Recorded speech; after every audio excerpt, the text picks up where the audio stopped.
Foi. Tadeu, primeiramente, muito obrigado por ter aceitado o convite para essa entrevista.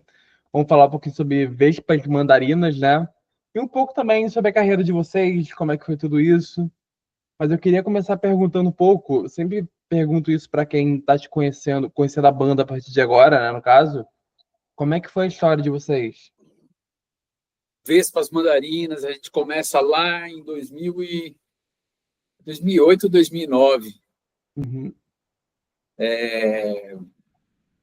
Bom, a gente teve um período bem fértil aí na cena do rock underground, no início dos anos 2000, né? A gente tinha uma cena muito, muito produtiva, assim, muitas bandas surgindo, né? No começo dos anos 2000, a gente tinha ainda aquela MTV ali, super dando espaço, né? A gente tinha até as rádios rock em São Paulo, a gente tinha Brasil 2000, a gente tinha 89, a gente tinha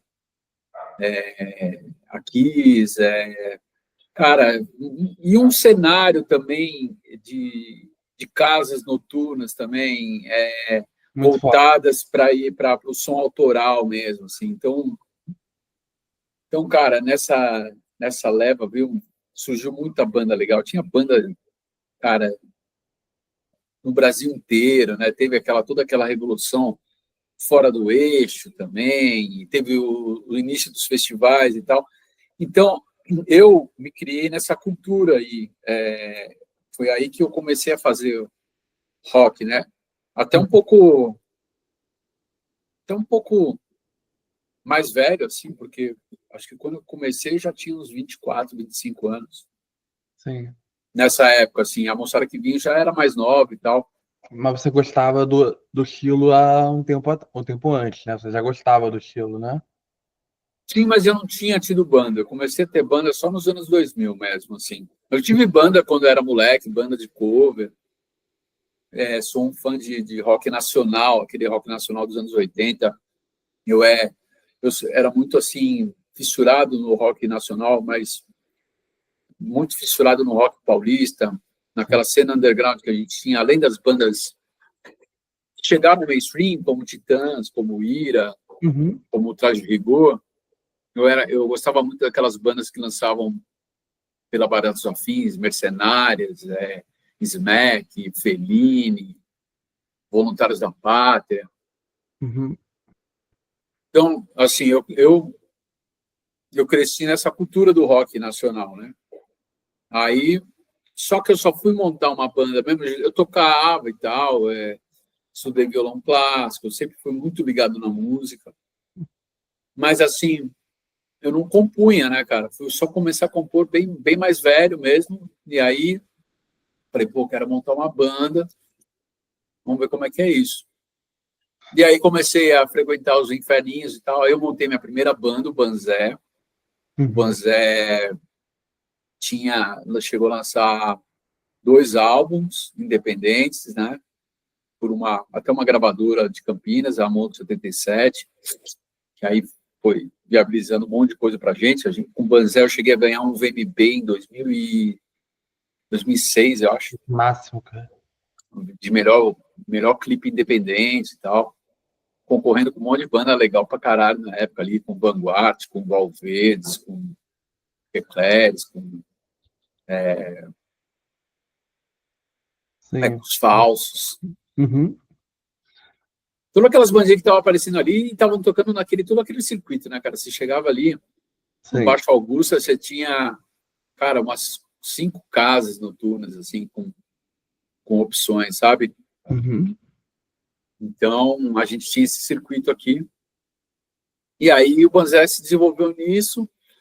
Quando estava numa fase ali do Banzé que já tinha saído o baterista, aí o baixista estava saindo, eu dei uma baita desanimada e falei assim, eu vou acabar com o Banzé e pá. E aí eu fiz um show numa casa lá da Augusta, lá, que era o Inferno, meio que um show de despedida, assim, tipo, esse aqui vai ser Sim. o show, pá. E aí, nesse último show, eu conheci o Chuck Polly. E aí eu convidei ele até para tocar e tal.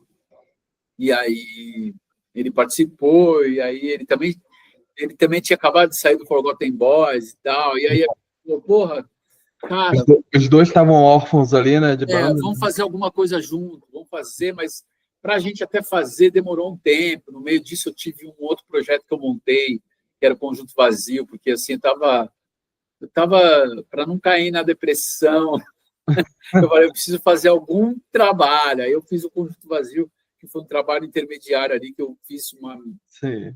também um monte de gente para participar e tal. Eu lancei um EP, cada faixa é com um artista com várias participações diferentes e tal. Uhum. E o Chuck foi um dos caras que participou e tal. É um trabalho bem, bem diverso. Tem Jardim Macalé, tem Sandra Coutinho das Mercenárias, tem até Genival Lacerda, cara, cantando numa música que chama Prendo Tadeu. É um álbum que a gente lançou num formato de vinil, um pouquinho no momento assim onde o vinil ainda não tinha voltado com tudo. Estava se falando que poderia voltar a febre do vinil de novo. Uhum. E aí a gente fez uma bolacha de 10 polegadas que eu mandei fazer lá na República Tcheca. Foi uma aventura, assim, cara. Porque... Foi bem pensado mesmo, né? Pra ser bem desenvolvido mesmo o projeto. Foi assim, e foi uma coisa muito de sorte, assim, do momento, porque tinha um brasileiro que trabalhava lá na República Tcheca, na fábrica de vinil. Aí eu falei com ele, falei assim, aí, cara, eu tô indo para aí no final do ano. Eu falei, você pode trazer os vinis para cá? Pai, não, eu levo na mala. Porra, deu tudo certo, assim, cara. E uma pergunta, você falou que antes de você ter a banda em si, nos seus 24 anos, né? Você já cantava solo, né, nesse caso? Não, eu tive bandas na minha adolescência. Ah, tá. É porque eu ia Bandas perguntar cover.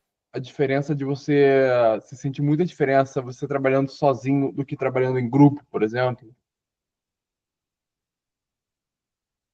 Cara,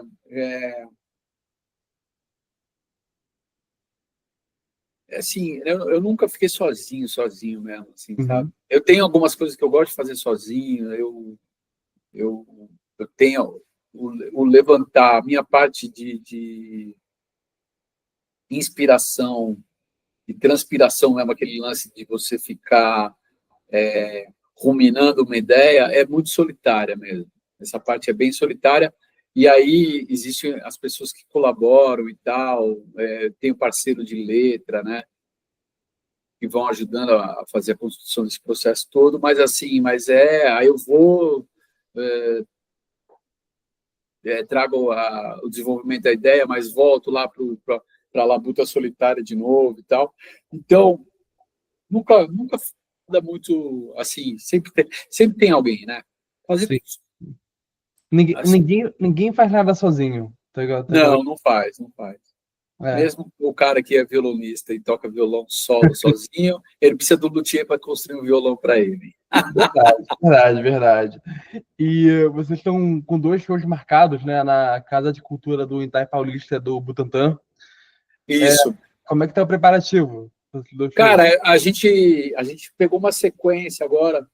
A banda já passou por várias formações, teve a formação lá do álbum que ficou o álbum mais conhecido, que a galera chama de um álbum clássico, com o Animal Nacional, que foi indicado ao Grêmio Latino, que fez a banda ficar conhecida, que 10 anos no passado, né? Oi? Completou 10 anos no ano passado também. Exatamente, né? Completou 10 anos no ano passado e, assim, veio toda essa leva aí depois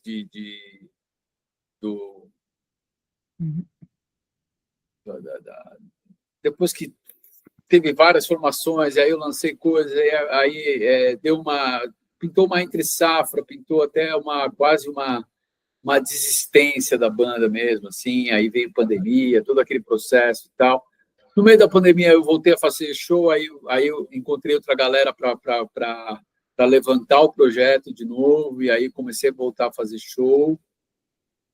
Fizemos vários shows legais para caralho. O ano passado a gente fez 5 shows só, mas foram shows muito bons. A gente tocou no Sesc Guarulhos, no Sesc Santo Amaro, fazendo comemoração de 10 anos do Animal Nacional. Tocamos no Circulador, Avenida Pruíra.